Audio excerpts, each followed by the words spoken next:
Hola a todos, ¿esto está funcionando?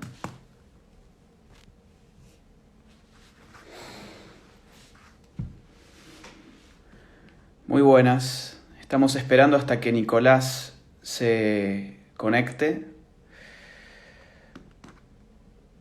a ver si puede con la tecnología que no es su fuerte.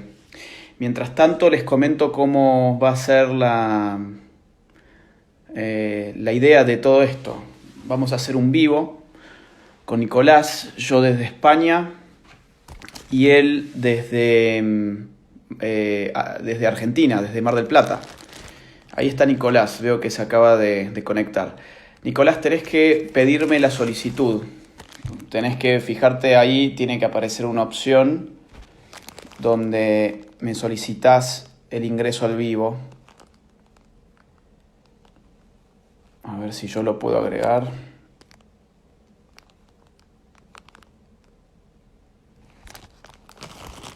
A ver cómo funciona esto.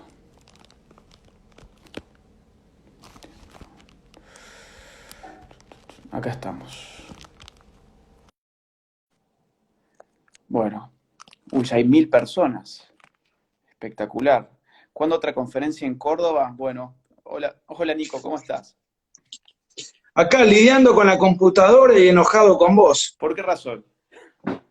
porque me obligás a tomar cerveza a las 5 de la tarde, viejo. Es que acá ya Vos son sabés las que 10 de la noche, tenemos un problema horario.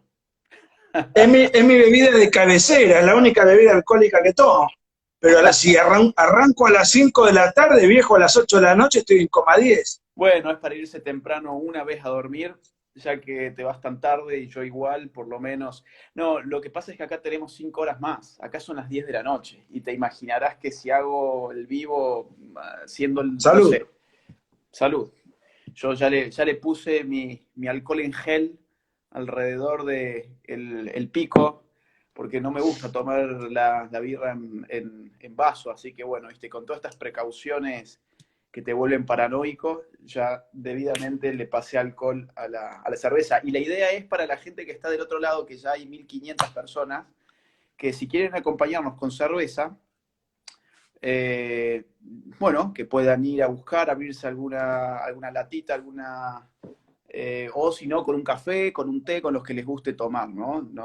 No necesariamente tiene que ser alcohol, pero con Nicolás solemos ir a bares y hablamos sobre temas políticos y tomamos cervezas, y entonces la idea era recrear un poco eso también, pero por este medio. ¿Cómo estás, Nico? Además, hace mucho que no hablamos, o sea, hablamos por WhatsApp, pero desde el año pasado que no nos vemos, así que ya te estoy extrañando. Desde Y Madrid, contame, desde Hazte Oír, en noviembre, ¿no? En en noviembre fue, noviembre, cuando nos dieron el premio de estábamos Hazte en Oír. España. Y bueno, contame y contale a la gente qué estás haciendo en Madrid y cómo estás viviendo este encierro. Bueno, estoy en España, pero no en Madrid específicamente. Ah, perfecto. Sí, sí. Estoy más hacia el norte y vine a hacer un máster en filosofía. Afortunadamente, acá la cuarentena empezó cuando el máster ya le quedaban 2 semanas de clases, así que no se vio realmente afectado porque pudimos seguir con las clases en versión online. Y ahora estoy abocado 100% a lo que es la tesina, es el trabajo final que uno entrega para poder ya recibirse.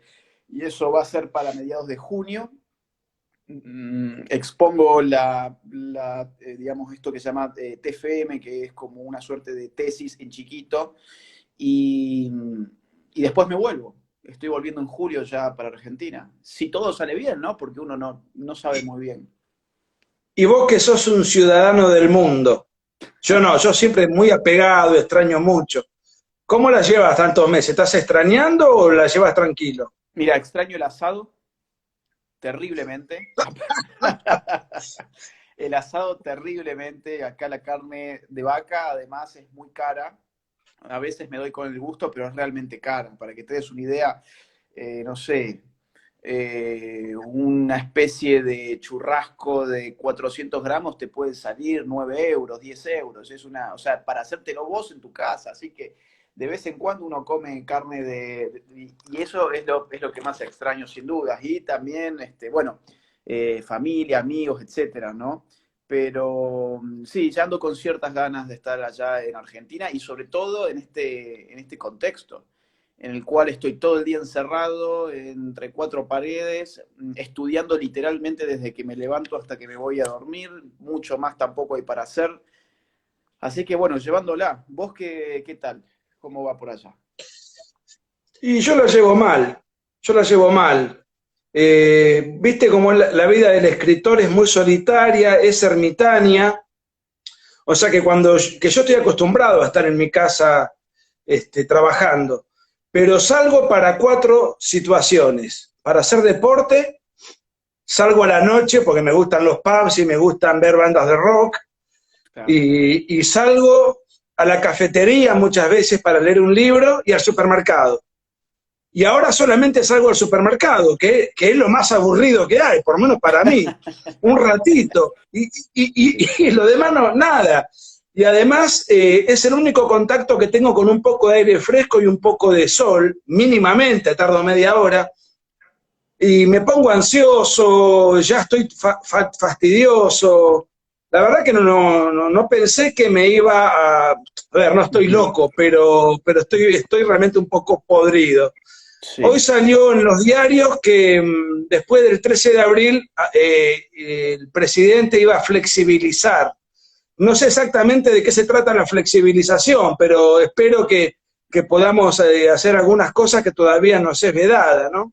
Y mira, Lo único que puedo rescatar, Agu, es que yo venía trabajando a media máquina con un libro y ahora estoy 7, 8 horitas por día porque aparte no tengo mucho para hacer.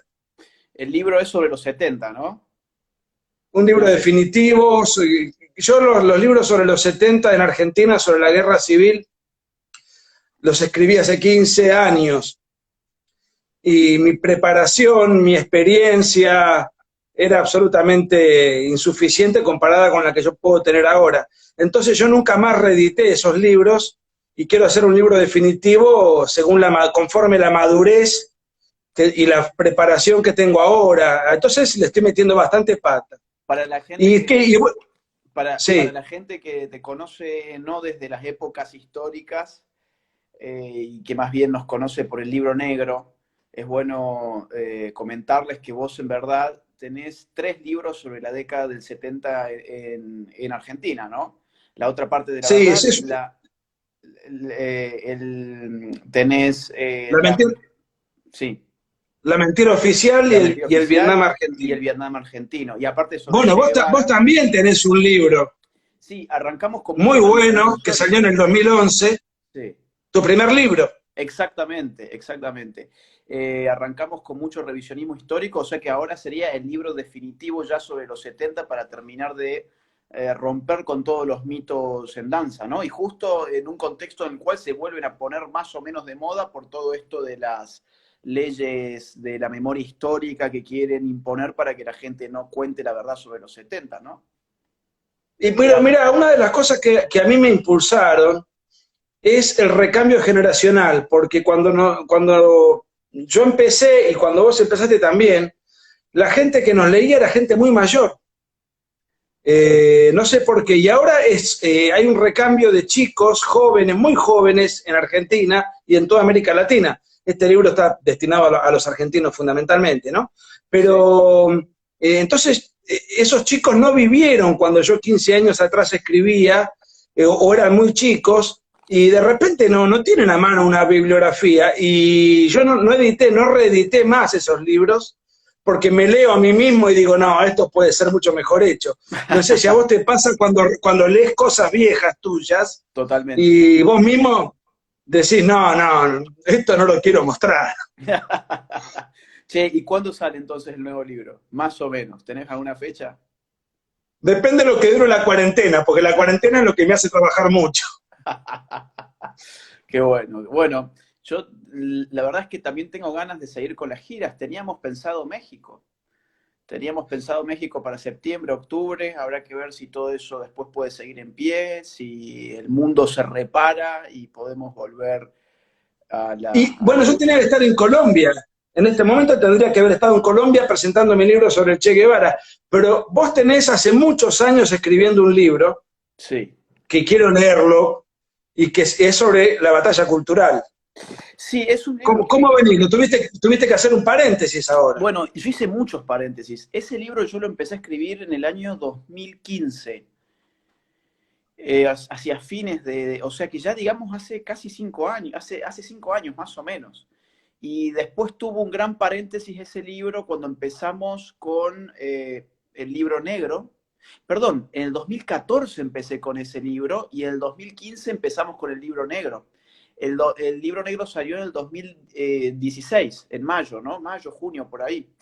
Y, o sea que es un libro que ha tenido muchos paréntesis, son paréntesis que le han venido bien porque por esto mismo que vos mencionabas recién, leerte al pasar los años decís esto lo podría haber hecho mucho mejor. Y en cierta forma también es lo que nos pasa por ahí, supongo, con el libro negro, que ya han pasado 4 años y decimos, bueno, hay tantas cosas acá que podrían estar mucho mejor, tantos datos que no hemos tenido en cuenta, tantas tesis que por ahí nos podemos haber quedado un poco cortos, etcétera. Y con este nuevo libro que estoy pensando, si todo sale bien, si Dios quiere, saldría en octubre más o menos de este año.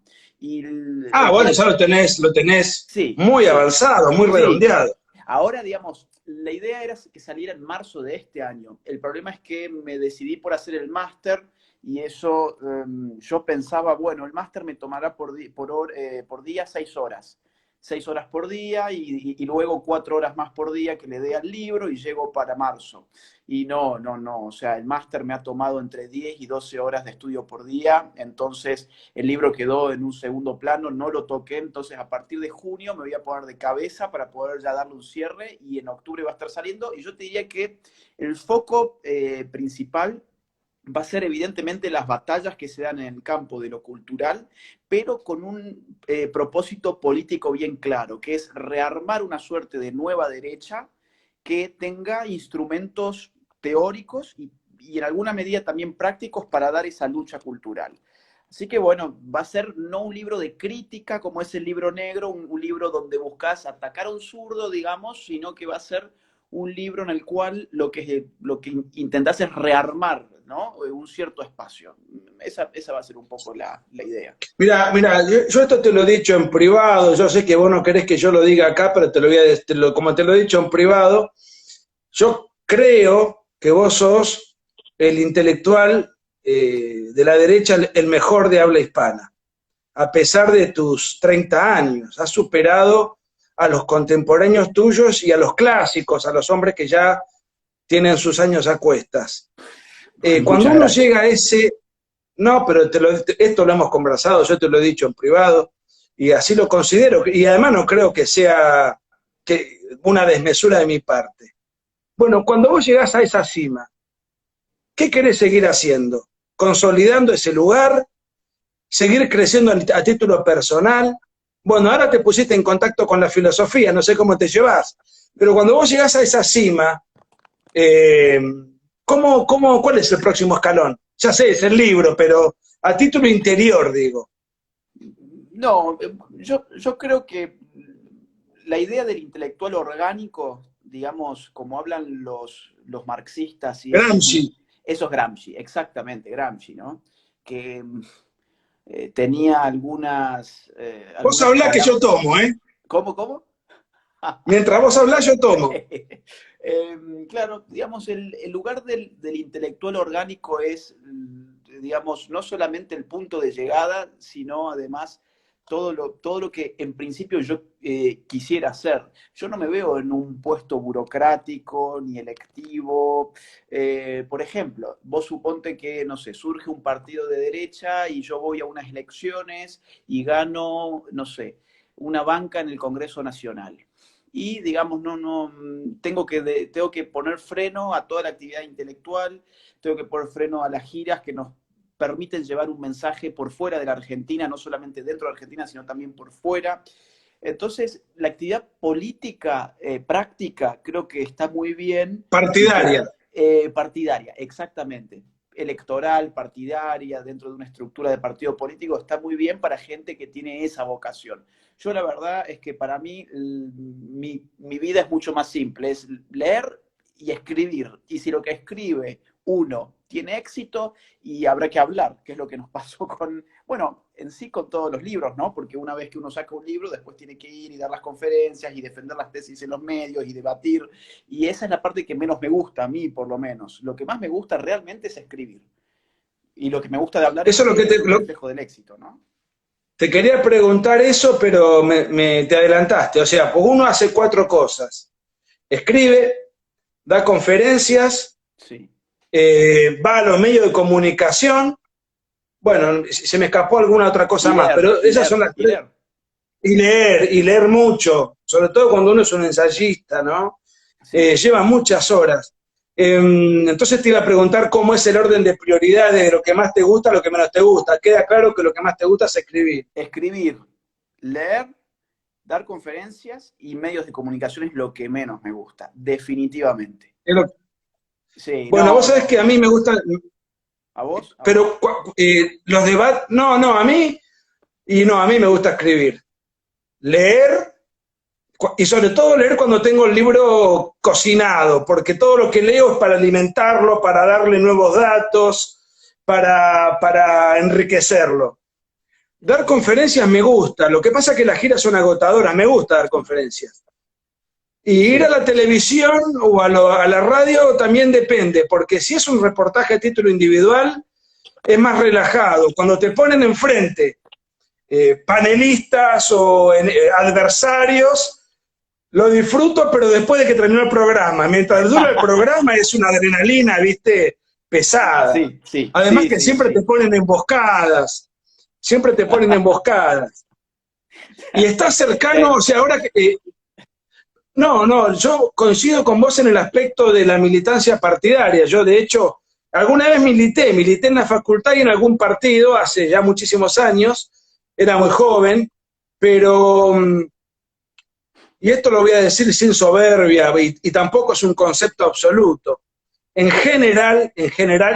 no es un concepto absoluto, pero tendencialmente los políticos no se caracterizan por tener una preparación muy sólida. Uno escucha los discursos. Además, si Sí, vos pertenecés a un bloque de un partido político, el que habla es el presidente del bloque generalmente.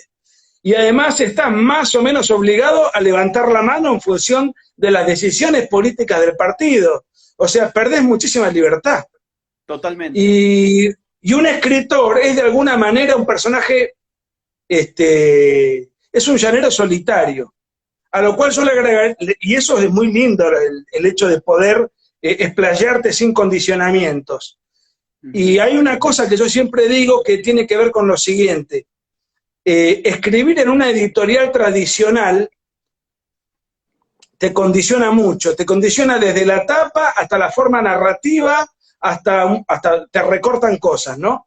Tenés la garantía de que el libro va a estar exhibido en todas las librerías, va a estar bien distribuido, bien difundido, y cuando uno escribe en una editorial independiente tenés una mala distribución, tenés una propaganda muy deficiente, la tiene que hacer uno Sí, mismo tiene que ser su propagandista, pero tenés la libertad de hacer lo que se te canta, escribir lo que se te canta y con los argumentos que a vos se te ocurren.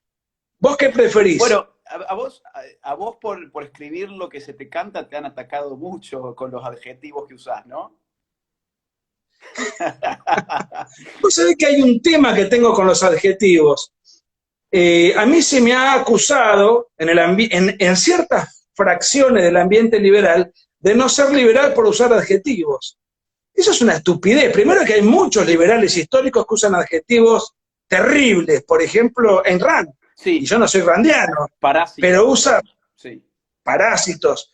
Un libro que yo siempre cito, cuando yo tenía 20 años me marcó, es el Manual del Perfecto Idiota Latinoamericano, que a los izquierdistas los trata de idiotas, o sea, directamente. No dice los sí, izquierdistas, dice los idiotas. Y además, sí, hay un maestro en Argentina, que es Armando Rivas, un tipo muy lúcido, un clásico, es un hombre ya de 80 años, que él dijo algo alguna vez que a mí me quedó marcado. Dijo, el liberalismo no es una conducta ante la vida, es un sistema político. Y yo adhiero correcto. a ese sistema político fundado en la libertad individual. Ahora, si yo quiero putear a alguien porque me parece un imbécil, eso no me convierte en antiliberal. En todo caso, sería antiliberal que yo pretenda que a ese alguien lo pongan preso, cosa que jamás se me ocurriría. Y en la parte del libro negro, y con esto termino, así Sí. sigo tomando, hay una expresión que me han criticado, que es cuando yo refiero a un homosexual de sodomita.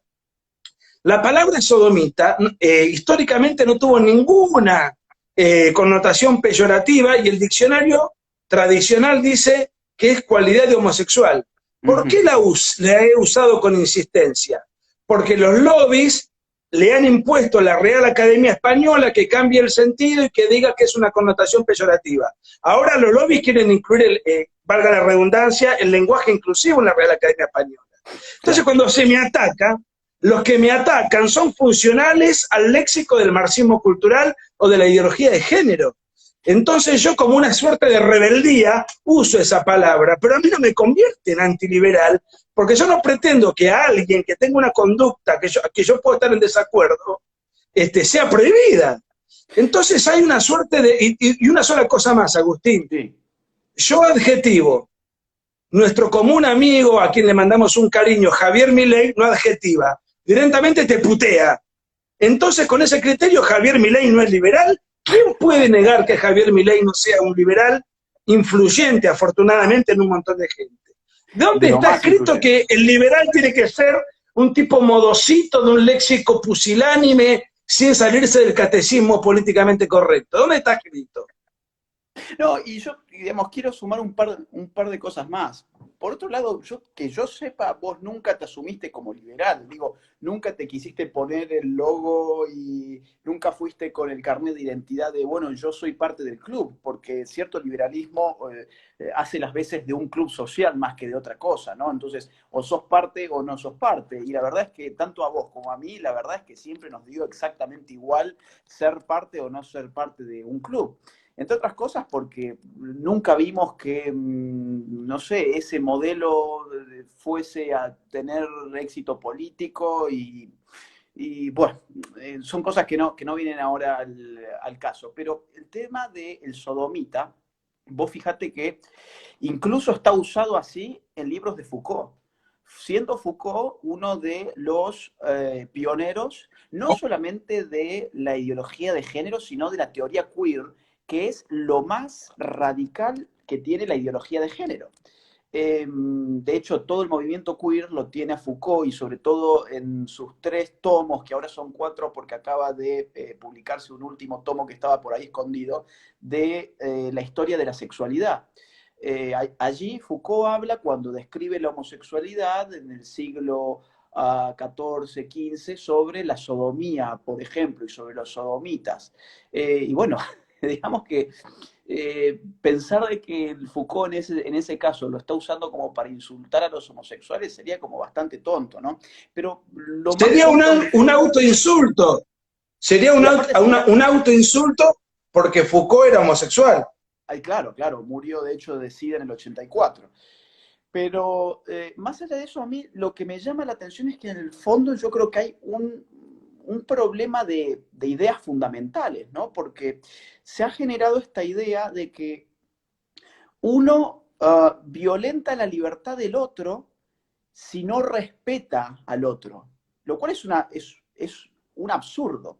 Y parte, a mi juicio, bueno, esto yo ya lo comenté en una conferencia que dimos con vos y con Javier Milei en Buenos Aires hace un año, parte de un término que a mí no me gusta, que es el respeto. Yo creo que la tolerancia define mucho mejor al liberal, incluso históricamente hablando, los ensayos de Locke, por ejemplo, sobre la tolerancia, y se supone que Locke es uno de los padres fundadores, si se quiere, de toda la teoría política liberal que después toman los padres fundadores de los Estados Unidos y genera toda una tradición. Bueno, él ahí no habla sobre el respeto, porque el respeto es algo muy subjetivo. Yo te puedo hacer una broma a vos con buen ánimo, digo, sin intención de ofender, pero vos te podés ofender y vos podés considerar subjetivamente que yo te falté el respeto. Yo te puedo inventar a vos un apodo con la mejor de la onda y y a vos te puede ofender. Entonces, la ofensa y el respeto son cosas tan subjetivas que no las podemos incluir en la, digamos, dentro de la conceptualización de lo que significa respetar la libertad del otro. Uno respeta la libertad del otro independientemente si lo respeta o no.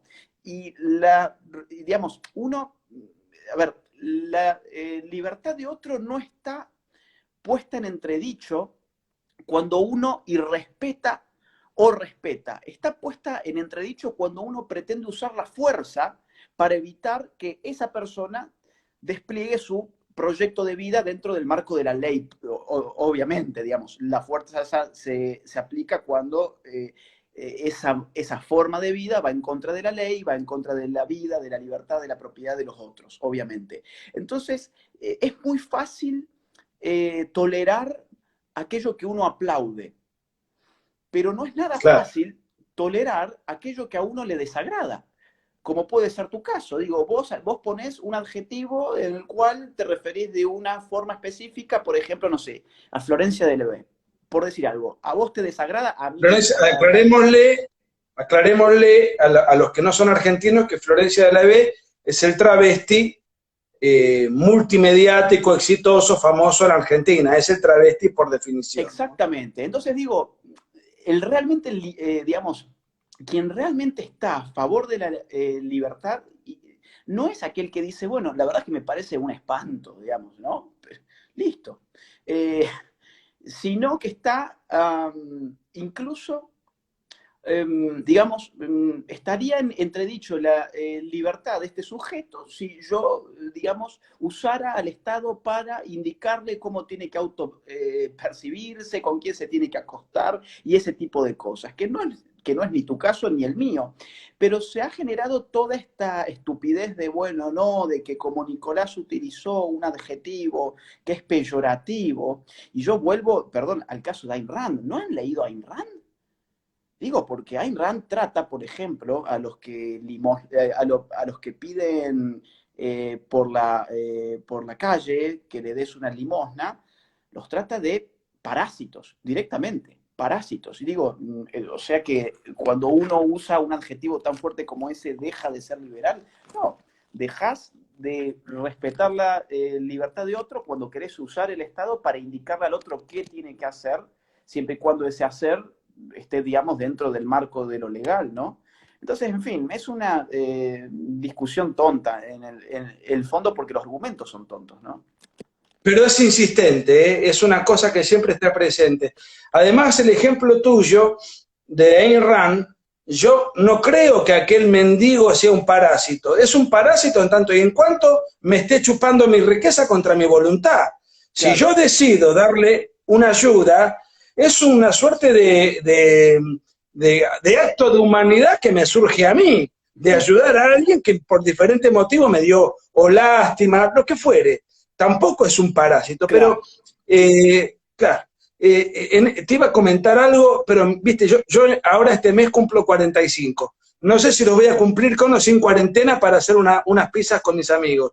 Pero te quería comentar algo y se me fue la idea. Bueno, Sigamos con bueno. el tema y ya me voy a acordar. No, no, mira, ¿Sí? quiero llevarte en todo caso al tema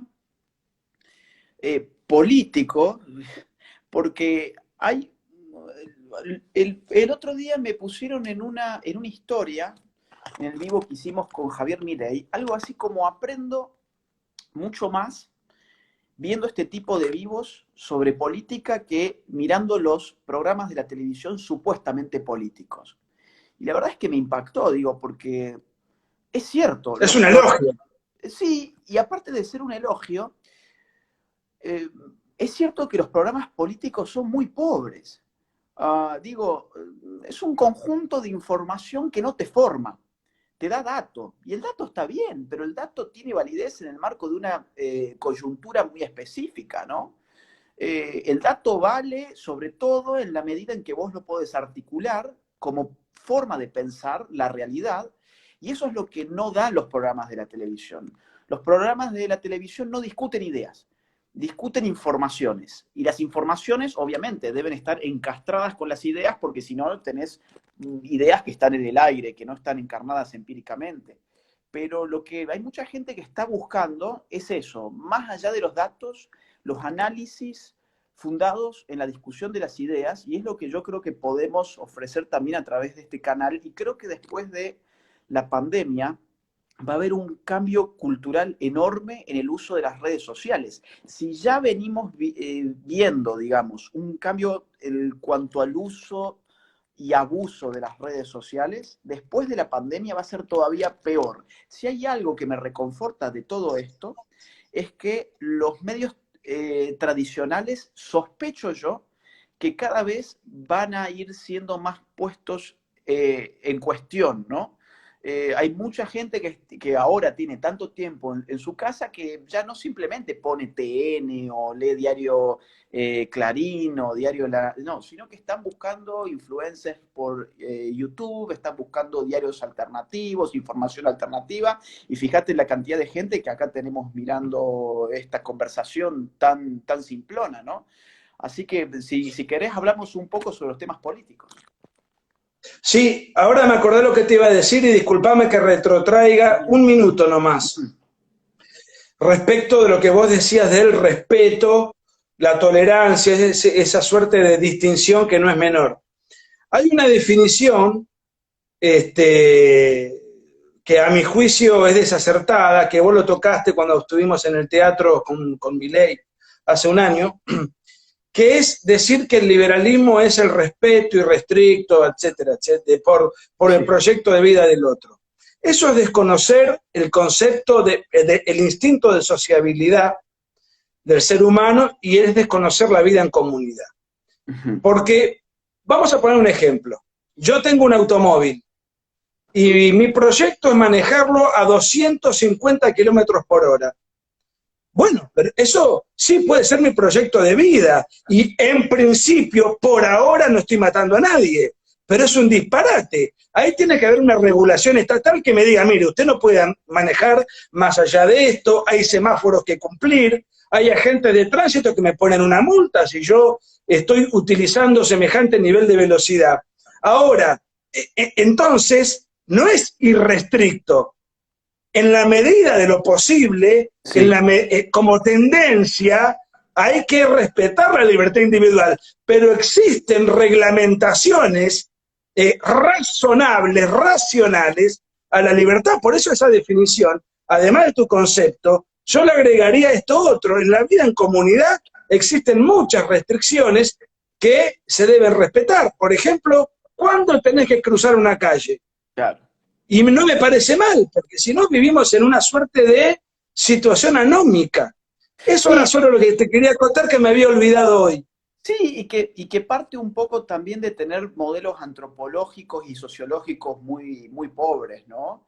O sea, esto de hacer de personajes de cuentos el modelo humano sobre el cual uno teoriza, bueno, evidentemente no vas a tener otra cosa más que un cuento, ¿no? Digo, ¿Lo hacer decís por Son Galt? y por John Galt y por Robinson Crusoe, que son los dos clásicos modelos del individuo. ¿Qué pasa si Robinson Crusoe en su isla, qué va a hacer las bananas? Y bueno, Los cocos. claro, no. Digamos que esos casos en los cuales el hombre está completamente solo y a partir del cual se pretende elaborar una teoría política y social, son casos de ficción o son casos en los cuales incluso hay un accidente de por medio. El hombre, guste a quien guste, es social por naturaleza. Tanto así que la sociología, que no puede experimentar por razones éticas con niños, por ejemplo, algunas ideas se han generado en algún siglo pasado de, bueno, a ver, ¿por qué no experimentamos con niños que han nacido, los aislamos completamente durante varios años y vemos así qué hay de natural en el hombre al margen de la sociedad? Bueno, esto es completamente antiético, pero sí se han encontrado casos muy raros en la historia, sobre todo en Francia, por ejemplo, de niños que han nacido al buen estilo Tarzán, ¿no? En la selva, que han sobrevivido entre animales y que después han tenido un contacto tardío con el hombre, o sea, con sus pares. Niños que han sido encontrados en bosques, en selvas, durante, digamos, cuando ya tenían 5, 6, 7 años, y por no haber sido socializados durante sus primeros años de vida, esos niños después no eran capaces de logos, es decir, de razonar. No tenían la capacidad ni siquiera de articular bien el lenguaje. No comprendían las normas sociales, no comprendían por qué tenían que usar ropa, no comprendían por qué había normas, qué era la moral, no comprendían un montón de cosas que constituyen, sin embargo, ese punto de partida del John Galt o del Robinson Crusoe, que no deja de ser un O de personaje de Gulliver, ficción. ¿Cómo, cómo? o de Gulliver. Bueno, claro, claro, claro. Tarzán mismo, ¿no? Y eso, ¿cómo? Tarzán mismo también viene a ser una suerte de ejemplo, un hombre atomizado, solo, Pero individualizado. ahí me gustó lo que dijiste, el accidente, porque Sí. nadie, ninguno de estos casos, que por empezar son de ficción, Uh-huh. ninguno de estos casos es un aislamiento voluntario. Ahora, cuando Son uno, simplemente... sí, Sí, no digo, te escucho, te escucho. cuando uno reconoce que el hombre es social por naturaleza, sí, uno reivindica la individualidad, porque uno también es un individuo, uno no es un nosotros, uno es un yo. Pero ahí empezás a ver que como colectivo no existe solamente el Estado, sino que hay que empezar a reivindicar otras instancias digamos, intermedias, como la familia, como las iglesias. Y esto de las iglesias, vos fijate, por ejemplo, es parte de la teoría de Adam Smith. Adam Smith bregaba por una sociedad comercial, obviamente como él la llamaba, que hubieran muchas iglesias y el hombre tenía que ser parte de iglesias, porque las iglesias incluso eran un tapón contra el poder de la política, de quien gobernaba. Esto ha estado siempre muy claro en todos los liberales. El problema ha sido ese giro de esa antropología de cartón hacia un individuo atomizado que constituye la trama de un cuento, ¿no? Y nada más que eso. Una pregunta, a ver qué opinás. De un tema que a mí me... Estás tomando otra cerveza. Te agachaste para buscar... Mira, este es mi sponsor. Yo tengo una que no sé ni qué marca es, pero está buena. Doble malta, fuerte, está buena. Una sola, me hiciste trampa. No. Tengo varias. Tengo Ah, yo también, yo también.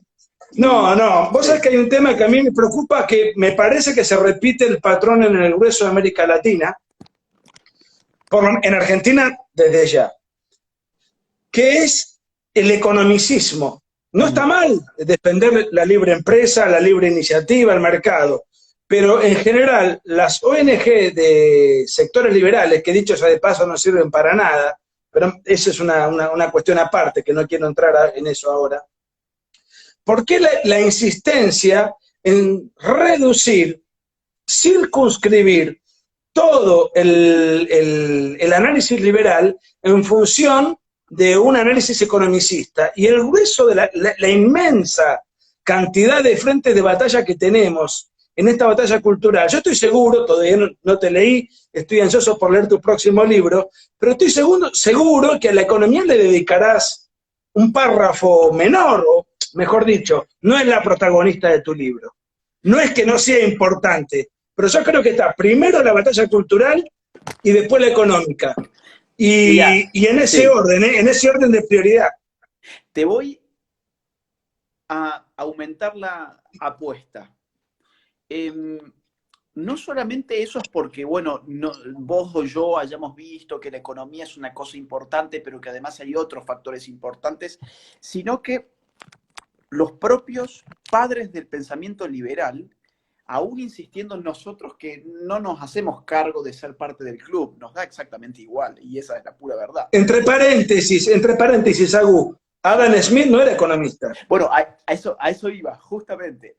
Adam Smith era filósofo moral, digamos, mucha gente lo tiene por economista y te diría que la absoluta mayoría piensa que lo fue, y sí, habló sobre temas económicos, etcétera, pero su punto era filosofía moral. Y en el caso de John Locke, que es el otro gran padre, digamos, de toda esta corriente de pensamiento, era un filósofo político. escribía ensayos de filosofía política y social. Entonces, lo que ha pasado con el liberalismo es que se ha encerrado, enfrascado en teoría económica. Y es muy importante. O sea, nadie dice acá que la teoría económica no sea importante.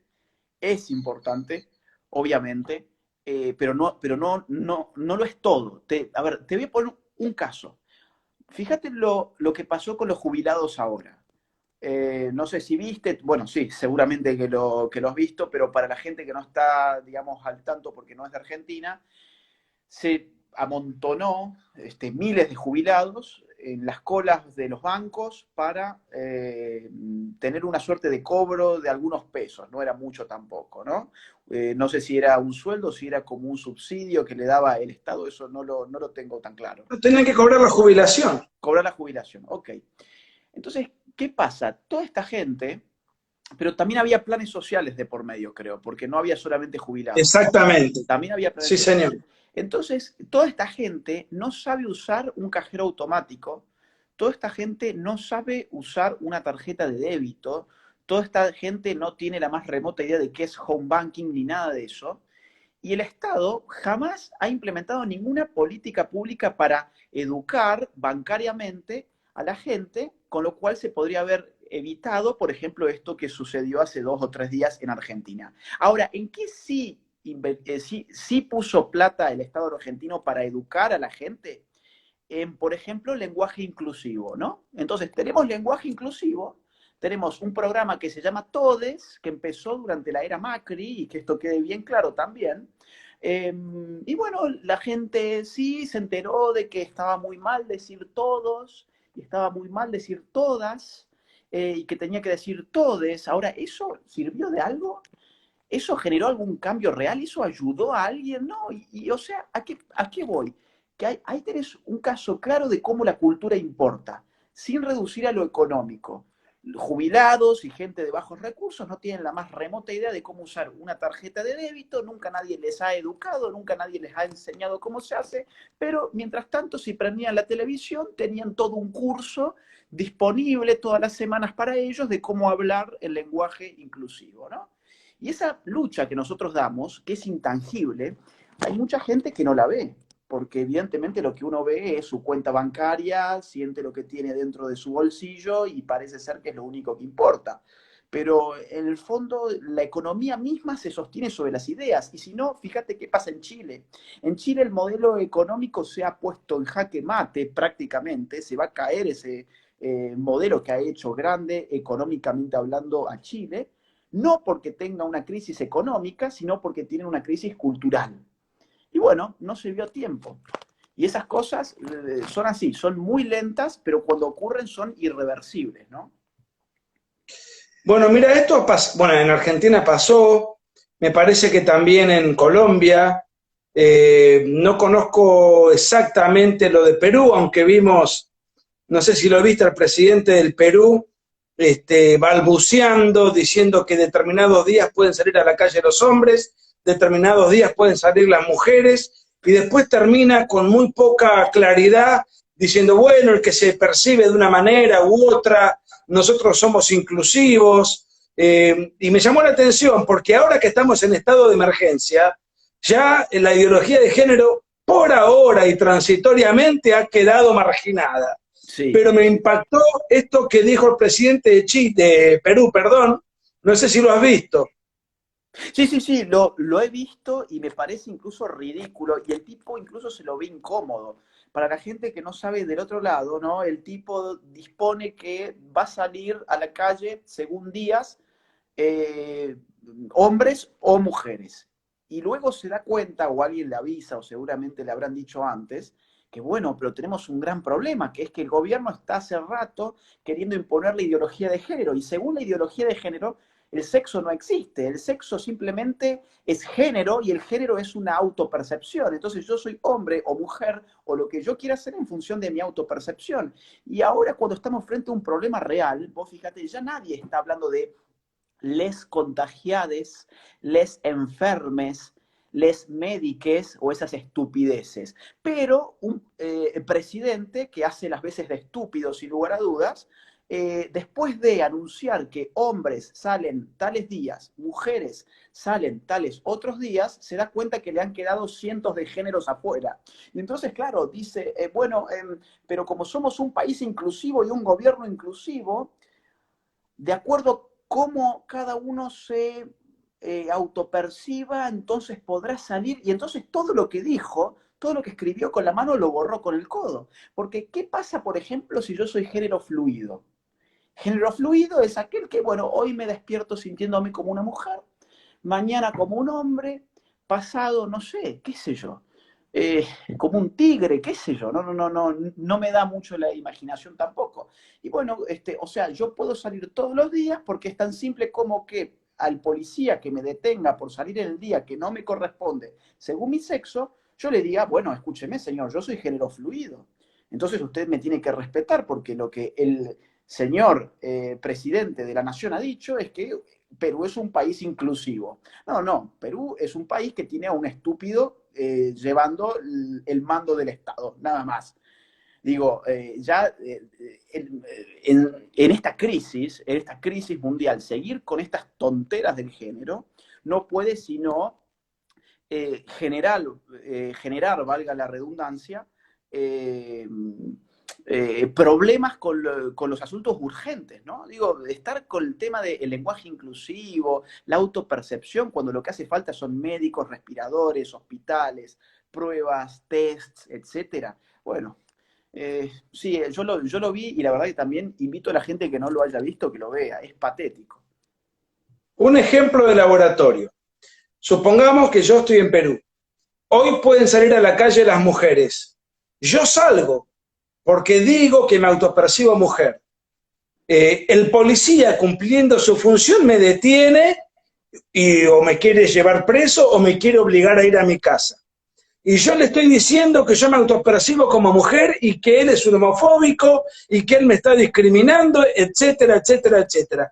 ¿Quién cree que va a tener problemas? ¿Yo por violentar una normativa presidencial o el problema lo va a tener el policía en su trabajo?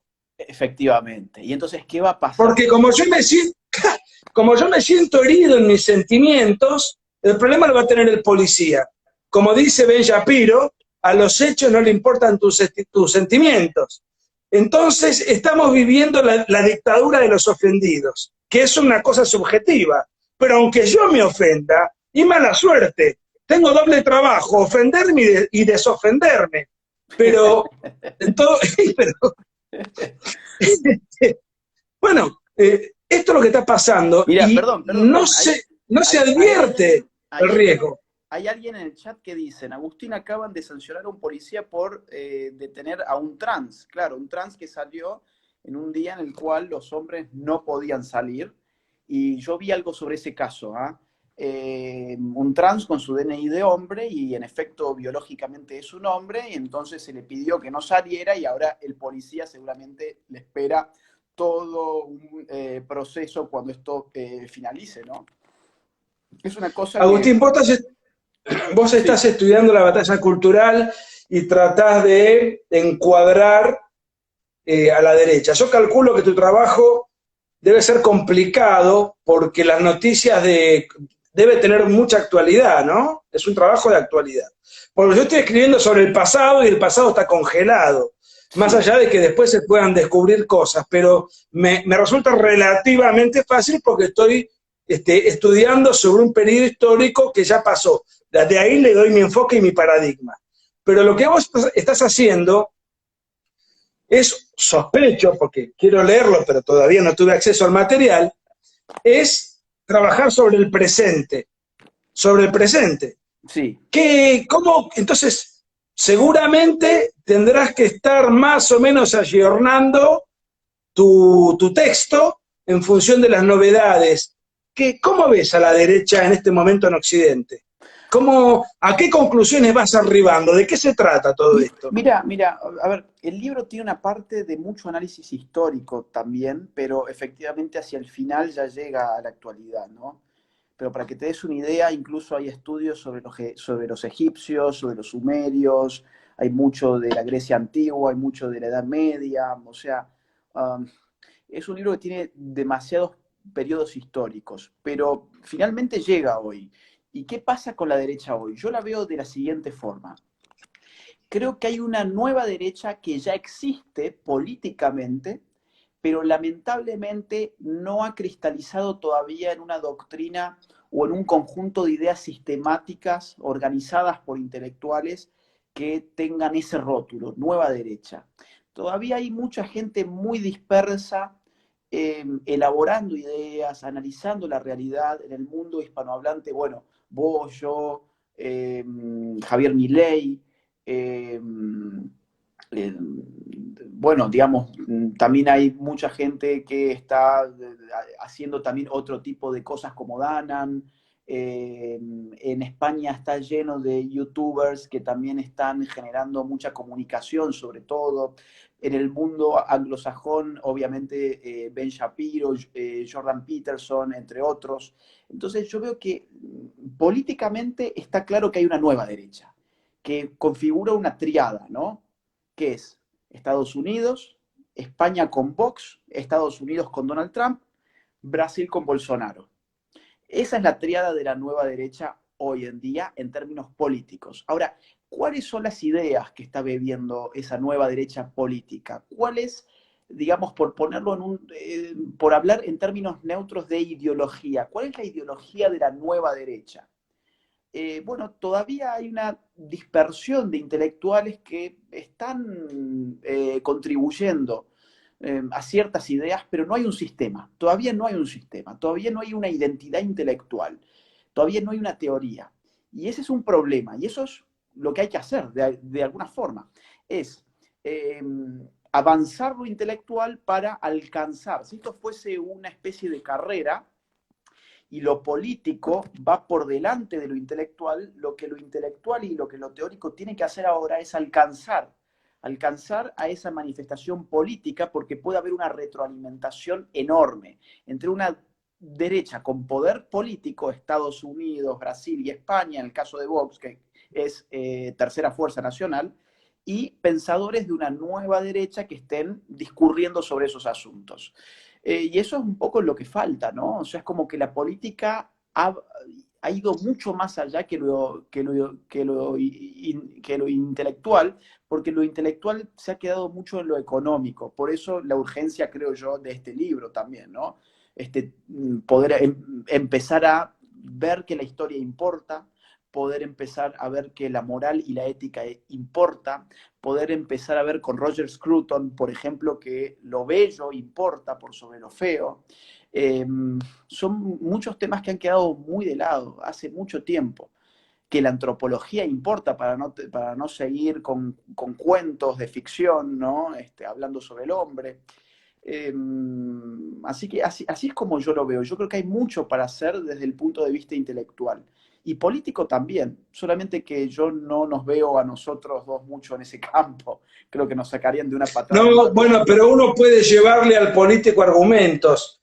Me, me quedé pensando en algo que yo suelo comparar, que es cuando aparecieron los primeros pensadores cristianos, se les llamaba la patrística, ¿no? San Agustín fue el más importante de todos ellos. Imagínate en aquella época, si hoy es bastante desordenado el rol de los intelectuales, imagínate hace, qué sé yo, 1500 años. Eso se les llamaba la patrística porque eran los padres pensadores. Luego viene la escolástica, que es la sistematización, la organización, el orden de esos pensadores en un pensamiento unificado, del cual el gran pensador fue Santo Tomás. Claro. Salvando la abismal distancia entre una cosa y otra en tiempo y espacio, me parece que estamos todavía en esa etapa de caos.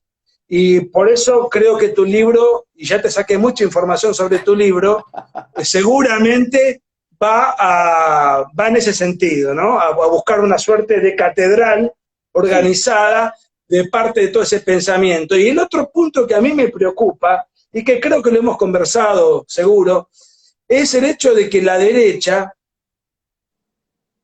genera como, digamos, aparece como reacción. Nunca ha tenido, o por lo menos en el tiempo actual, en los últimos años, un programa claro. Siempre aparece como una reacción ante los ataques de la izquierda. Entonces, por ejemplo, ahora aparecen todos los grupos pro vida, de los cuales nosotros adherimos, aparecen los grupos o gente cuestionando la ideología de género, pero primero apareció la ideología de género y Sí. después aparece la reacción. Entonces, ¿se puede sostener mucho tiempo una derecha que solamente opera como respuesta a una agresión y que no tiene identidad? Pareciera que vive de rebote. Aparece algo y ahí viene la respuesta tardía, siempre tardía, de nuestro espacio. Mirá, si esto fuese un partido de fútbol, yo creo que la imagen sería la siguiente. Nosotros tenemos a los 11 jugadores en el arco, ¿no?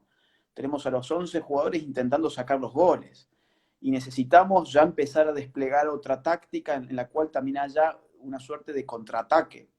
Pero para hacer un contraataque hay que tener, digamos, una sustancia en términos de ideas, de teorías, saber cuáles son los fundamentos del proyecto político de la nueva derecha, y eso es lo que está por hacerse, ¿no?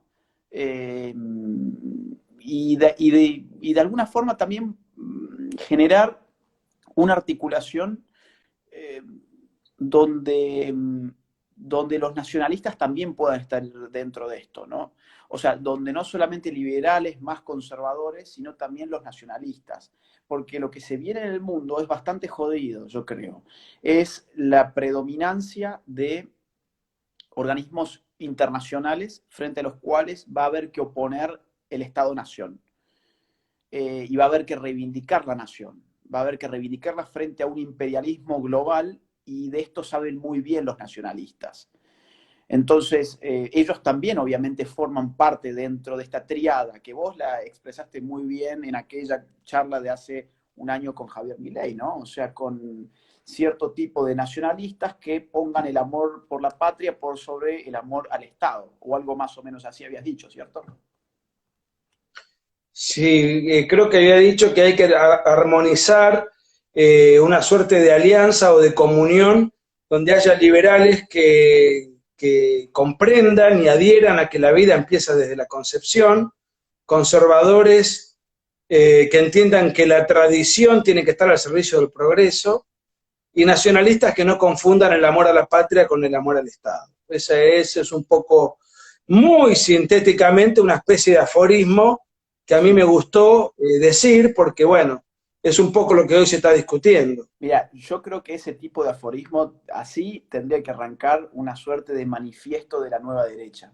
Si alguna vez existiera una suerte de manifiesto de la nueva derecha, arrancaría con una frase como esa, ¿no? Vos viste que los manifiestos arrancan con frases rimbombantes. En el caso del manifiesto comunista, un fantasma recorre Europa, el fantasma del comunismo.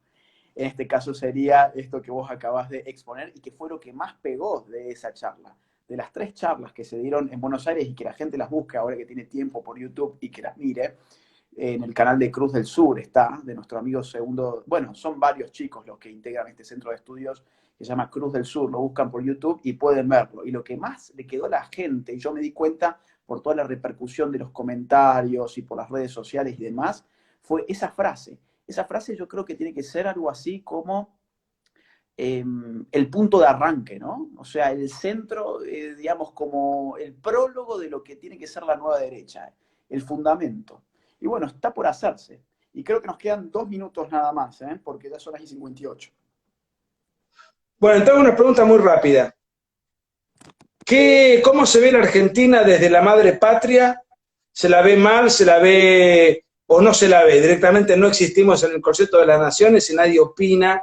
O en todo caso, ¿cómo la ves vos desde allá? Porque verla desde el extranjero, alguna vez leí un libro de Enrique Krause, un mexicano. Él decía, uno conoce a su país cuando viaja al exterior. Ujú. ¿Cómo la ves? No, a ¿Cómo ves ver, la Argentina? veo que, bueno, acá en España mucho tampoco se habla sobre Argentina, ¿no? No se habla demasiado. Acá la prensa está toda controlada por el nuevo gobierno español, que es un horror. Y el caso argentino no es un caso muy digno de mención tampoco por los pocos tests que se están haciendo. Eh, y por lo que pasó, por ejemplo, con los jubilados el otro día, entre otros asuntos más. Entonces se habla poco en los medios de comunicación. Ahora, ¿cómo la veo yo? La verdad te digo, sinceramente, igual que siempre. La gente se ha sorprendido por esta gente que salió en su auto a Pinamar en plena, digamos, no, digamos, que se fueron a la costa, no sé bien si Gesell, Miramar, Pinamar o qué, pero se fueron ahí a pasar las vacaciones en pleno marzo por la cuarentena. Y había gente que dice, bueno, qué bárbaro. Hay gente que todavía se sorprende por esas cosas.